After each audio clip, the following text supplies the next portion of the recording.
Hey guys. Although I saw the Rite last week, I got delayed making a video, and basically, every other YouTube reviewer beat me to it. So I figured you didn't need another one. That is, until I started watching those reviews. The Rite is directed by Michael Halfstrom. It stars Colin O'Donoghue, Anthony Hopkins, and Alice Braga.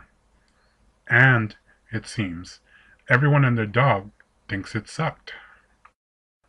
Well, I don't. So let me explain. Oh, and in explaining, I have to mention some scenes that might be considered spoilers, so don't say I didn't warn you. First off, ignore the trailer. If you have expectations of this being a great horror flick, or an awesome Sir Anthony Hopkins performance, you will be wrong and disappointed. The biggest problem this film has is its marketing. It isn't scary, and the star of the film is not Anthony Hopkins. But if you just watch the movie and drop your presumptions, it's a fairly good film. The Rite is an engrossing look at one man's struggle with his inner demons and his fate. The outer demons and devil possessions, they're just a setting. As a result, the best, and at times the most disturbing, parts of the Rite are its time in the real world, and its weakest are the stereotyped demon exorcism scenes. This film is the story of Michael Kovac, a young guy trying to decide what to do with his life. As he sees it, he only has two choices: continue to work with his father at their father and son mortuary, creepy, or join the seminary and become a priest, also strangely creepy.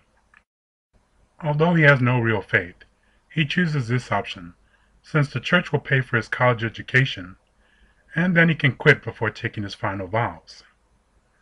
And that is exactly what he does, until chance, or maybe something else, interferes.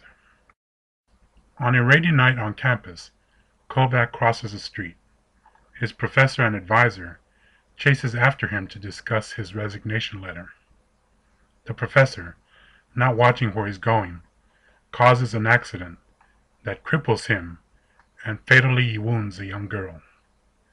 As she lays dying, Kovac is forced to give her last rites. In this well-directed and disturbing scene, we see who the real star of the film is. Colin O'Donoghue as Kovac is awesome. He's able to convey so much with his acting.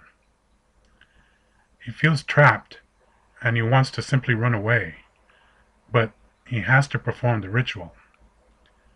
He insists that he's an atheist, but it's clear this means something to him.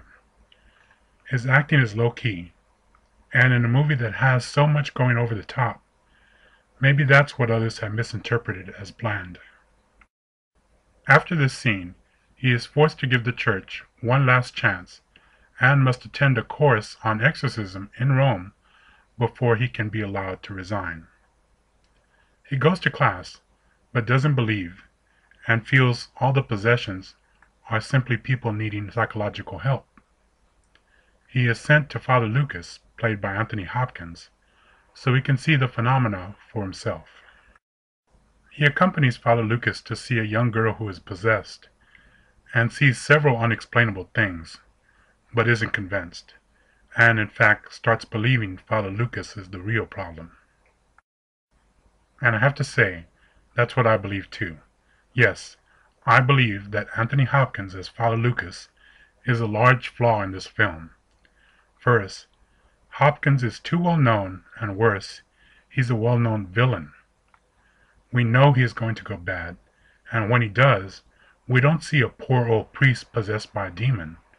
We see an over-the-top Hannibal Lecter chewing the scenery. It doesn't work. The standard exorcism behavior doesn't help either. The speaking in tongues, impossible convulsions, etc. is all been there, done that. When the girl is being treated, we, the audience, are involved in the debate. Is she really possessed, or in deep need of psychoactive drugs? Well, Instead of trusting the intelligence of the audience, the special effects tell us what to think. See? She's changing color. It must be a demon. That debate, the modern versus the old beliefs, is, or should be, at the core of this film. Kovac's struggle is between having faith in science or in religion. To me, that's what makes the film worth watching. Now, I have to mention the excellent production design. It mirrors Kovac's struggle. The Vatican classrooms are bright and futuristic looking, with touchscreen computers and clean white marble, while Father Lucas's home and the homes they visit during the exorcisms are dark and ragged looking. It really sets the mood. I can go on with specifics on what's good and bad, but the real problem is we're dealing with one film trying to be two movies. The serious and creepy one, with Kovac exploring what he believes and treating exorcism thoughtfully, and the sad and unoriginal attempt at an exorcism horror movie that isn't scary at all. Unless you fall for the cat being thrown at the window scene. Thankfully, the horror cliché stuff is limited, and in spite of it, the film still works. But if they had had the courage to drop the worn-out demon possession tripe, it could have been a really great film. As it is though, I'm still going to give the Rite a 6 out of 10. I enjoyed it, and so will you, if you understand that it really isn't a horror film. This is another of those don't rush out, but see it if you get the chance films. It seems to be a trend. Oh well. See you later.